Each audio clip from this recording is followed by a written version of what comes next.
మెదక్ జిల్లా కొల్చార మండలం తుక్కాపూర్ గ్రామంలో శ్రావణ మాసం చివరి శుక్రవారం హనుమాన్ మందిరంలోని శివలింగానికి గ్రామస్తులంతా అభిషేకం నిర్వహించి లింగం మునిగే వరకు నీటితో నింపారు. వర్షాకాలం మొదలై 3 నెలలు గడుస్తున్నా సమృద్ధిగా వర్షాలు లేకపోవడంతో శుక్రవారం ఉదయం నుంచి హనుమాన్ మందిరంలో భజన కార్యక్రమం నిర్వహించారు.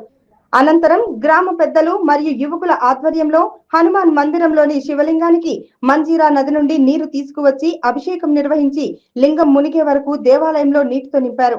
అనంతరం గ్రామ పురోహితులు నాగరాజు పంతులు పూజా కార్యక్రమాన్ని నిర్వహించారు. అలాగే దేవాలయ పరిసరాల్లో అన్న సంతర్పణ కార్యక్రమాన్ని నిర్వహించారు. ఈ కార్యక్రమంలో గ్రామస్తులు దొడ్ల రాజప్ప, ఆర్ఐ అంబాజీరావు, లింగప్ప, రామయ్య, శ్రీశైలం, ఆంజనేయులు, దత్తు, సతీష్ కుమార్, కిట్టు, రవీందర్, సిద్దప్ప, శివాజీ, శివకుమార్, మంగళి దుర్గేష్, మల్లేశం, శివకుమార్, వీరేశం, పశుపతి, నవీన్, శ్రీశైలం, రాకేష్, దయానంద్, గంగయ్య, సత్తయ్య, నాగరాజు, పోచయ్య, సత్తి, నవీన్ కుమార్ తదితరులు పాల్గొన్నారు.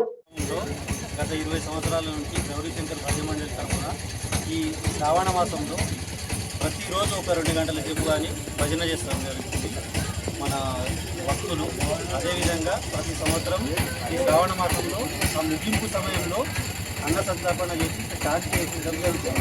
దానిలో భాగంగా ఈ సంవత్సరం కూడా ఆ శాంతి చేయడం జరిగింది. ప్లస్ వర్షాలు కూడా పడకపోవడం వలన హనుమాన్ మందిరం వల్ల కొన్ని నీళ్ళు పోసి లింగం మునిగేటట్టు నీళ్ళు పోసి శాంతి చేసుకోవాలి.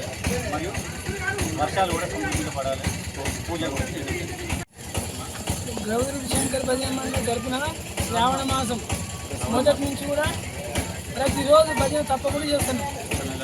ఒక నెల శ్రావణ మాసం దగ్గరికి వచ్చింది కదా, ఆ టైంలో అన్న సంతాపన పెట్టి నీళ్ళు పోస్తే వర్షాలు పడతలేవని చెప్పి వర్షాల ప్రభావం పడతాయంటని చెప్పి ఆశకు నీరు పోసినాము. అంత మంచిదే. భగవంతుని దయతో వానదేవుడు మాకు పడనాయి మా కోరిక అంతే.